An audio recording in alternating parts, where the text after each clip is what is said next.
Allah,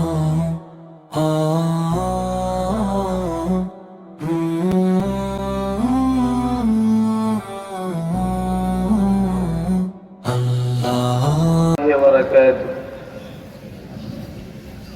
الحمد لله وكفى وسلام على عباده الذين اصطفى. أما بعد فأعوذ بالله من الشيطان الرجيم.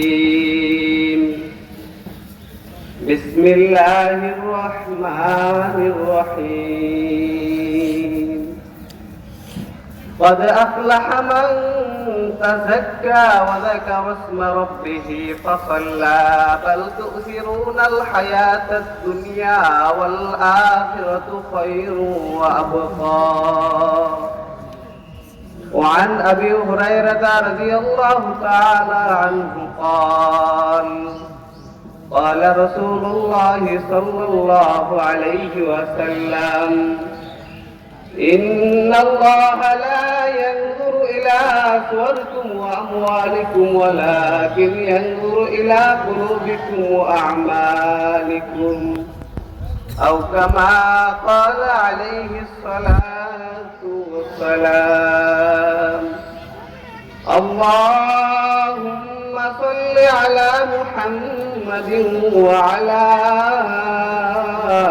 آل محمد كما صليت على إبراهيم وعلى آل إبراهيم إنك حميد مجيد. اللهم بارك على محمد وعلى آل محمد كما باركت على إبراهيم وعلى آل إبراهيم إنك حميد مجيد. আলহামদুলিল্লাহ ثم আলহামদুলিল্লাহ। জামিয়া ইসলামী ইব্রাহিম উজানি মাদ্রাসার মাহফিলের সম্মানিত মুহতারাম ও সম্মানিত আতসায়ে কেরাম, তলাবে আযম, দূর দূরান্ত থেকে আল্লাহ পাকের আশিকিন যাকিরিন মুহিব্বিন ভাইরা, মহারব্বুল আলামিনকে দ্বীনের নসরতে, কোরআন মাজিদ ও হাদিস শরীফের নসরতে উম্মতের উলামায়ে কেরামের জবান থেকে কিছু কথা শুনবো এবং আমল করব, সেই নিয়তে যে রব আমাদেরকে এই বেহেশতের ময়দানে আসবার এবং বসবার তৌফিক দান করেছেন, সেজন্য সে রবের নিকট সকলে শুকর আদায় করি আলহামদুলিল্লাহ। আমি আপনাদের সামনে সূরা আলার কয়েকটি আয়াতে কারিমা তেলাওয়াত করেছি। ওই আয়াতে আল্লাহ পাক রব্বুল আলামিন বলেন: কদ আফলাহা মান তাযাক্কা, সকল কাম হয়েছে শেষ, পবিত্রতা অবলম্বন করেছে যে। ওয়া যাকারা ইসমা রাব্বিহি ফাসাল্লা, সকল কাম হয়েছে সে, রবের জিকির করেছে যে।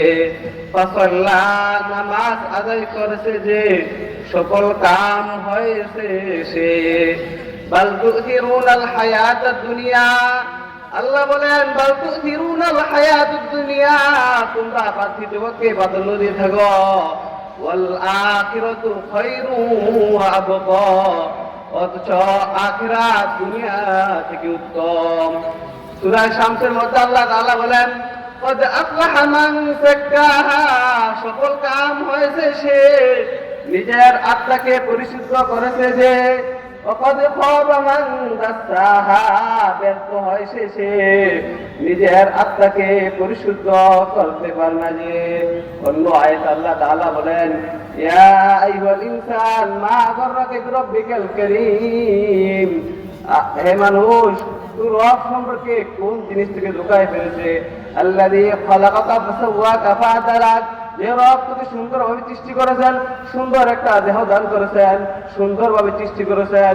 ফি আইয়ি সূরাতিন মা শাআ রাক্কাবাক, যেভাবে চেয়েছেন তো রব তোকে সেভাবেই সৃষ্টি করেছেন। সকলে দোয়া করবেন আল্লাহ তাআলা যেন আমাদেরকে দ্বীনের পথে কবুল করে। ওয়া আখিরু দাওয়ানা আলহামদুলিল্লাহ। আসসালামু আলাইকুম ওয়া রাহমাতুল্লাহ।